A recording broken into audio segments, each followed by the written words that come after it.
Hello, my friends, and welcome back. Thank you very much for being with me again today.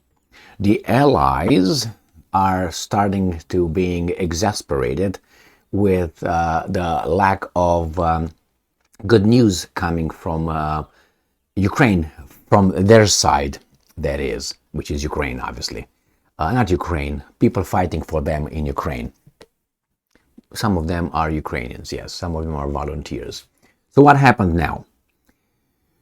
The counteroffensive is not really achieving its goals, and the Ukrainians have a lot of losses as equipment. Leopard 2 tanks, Bradleys blown up, and so on.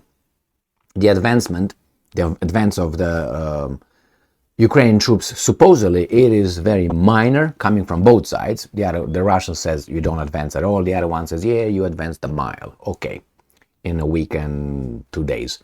So obviously the Ukrainians are calling on their suppliers, hey guys, you want us to fight? Then give us so we can defend ourselves. So they want Leopard 2 tanks from the Germans, and the Germans say, warte, meine Liebe, I can't do that. Wait, my love, I can't do that. I'm trying hard, but anyway, we cannot.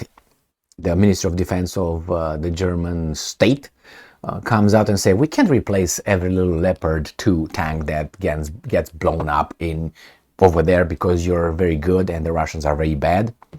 But guess what? We have another proposition to make here. And they're going to send them a different kind of Leopard, Leopard 1. I already mentioned the capabilities of Leopard 1. It's like you go to fight someone with a sword, you have a sword, and the other one has automatic weapons, bazookas, airplanes, and missiles, and satellites, and you got the picture. So I think that's a crime, what the Germans are doing right now. But let's read this little article. Oops. Coming from Ukrainska Pravda, Tuesday, June 13th, 2023. And this is the title. We are not able to replace every tank lost in Ukraine, German defense minister says. That means you're going to send less tanks than are destroyed.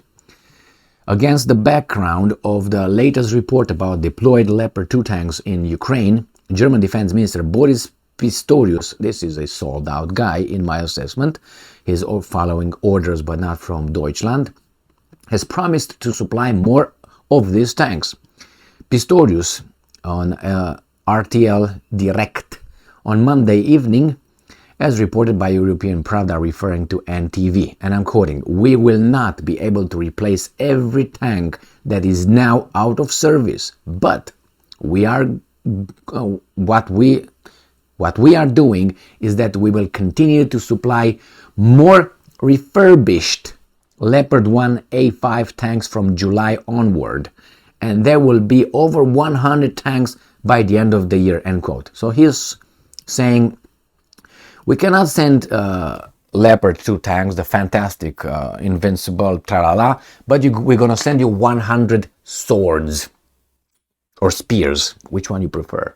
They are refurbished. That means we still got them in the museum from 1500s. We're going to refurbish them. And I'm going to give it to you. You're going to do a good job, huh?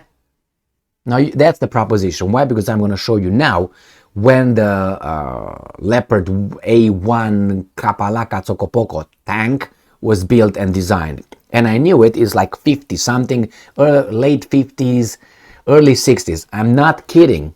It's going to be almost a century old, and using them to fight the Russians. This is unbelievable. These tanks were like designed right after the Second World War. My friends, this is unbelievable. This is a crime.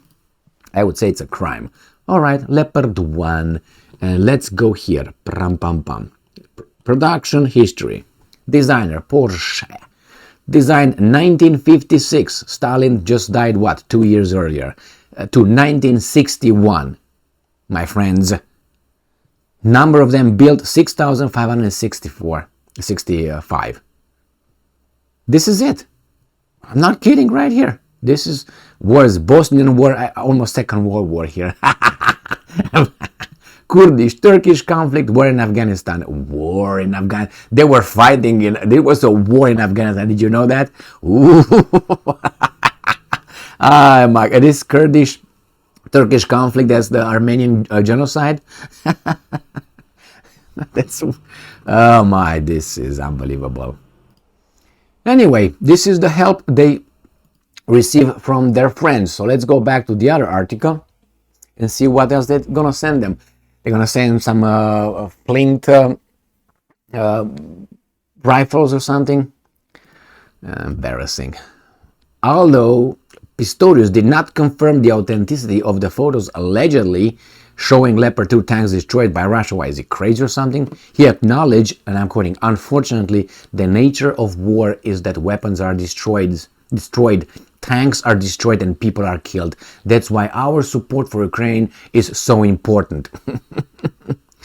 Good job, Pistorius. At the same time, Pistorius rejected calls for the supply of German Eurofighter Typhoon fighters to Ukraine. And I'm quoting, "At the moment," great job, this is the key thing, "at the moment," which is right now, but it doesn't mean to next moment is going to be a different decision. "This is not an issue because Ukraine primarily needs F-16 fighters." Why? Let them be blown up, I guess, not our Eurofighter Typhoon.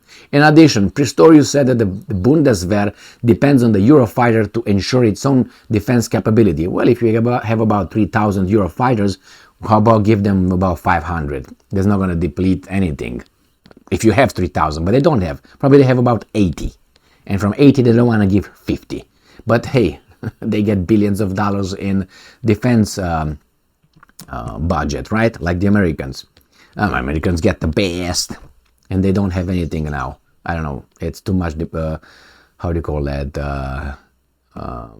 Bureaucracy. That's where the money goes, not to the military equipment. And I'm quoting, "In the end, many different systems also do not help Ukraine because behind each aircraft there has to be special training, special logistics, and special repairs. You can put everything together."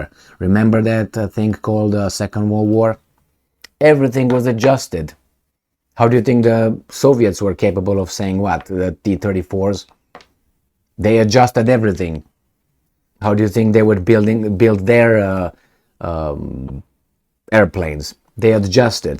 They switched the whole economy. They built factories far away from the front, in the Urals, if I remember correctly, right? And anyway, my friends, this is it. They can't send as many tanks as these guys are blowing up. Well, it's okay then. Send something else. And they're going to send what? Swords and spears. Now imagine this. Imagine that you are a Ukrainian, or your son fights in the war against the Russians, and you hear this guy saying that he's going to supply your son, who's part of the tank crew in Ukraine, Leopard 1 tank, built in 56 until 61. What would you think about it? Would you tell your son, "Yeah, go ahead, do it, Gigi, you're going to be successful"? Or you think you're going to just be picked like a little guy with a sword attacking a guy with automatic weapons? I know exactly what you think, but somehow in this situation, nobody calls these guys out. Nobody. They say, "Oh yeah, they supply weapons." What kind of weapons? You're a dead man in a big tank, still breathing. That's the problem. And what's going to happen? They're going to pick. Yeah, you're going to shoot a few rounds, and then what? I think that's criminal. But hey, that's my assessment of all this, and I think I'm entitled, as a free person that I am, to have my, assessment of that. I wouldn't want my son, or I wouldn't want to use it, but you're desperate. Well, I can use my life in many, many other ways than to get in a A1 Leopard tank. Thank you very much for being with me again today. Stay strong, stay smart, look for the truth, and be just.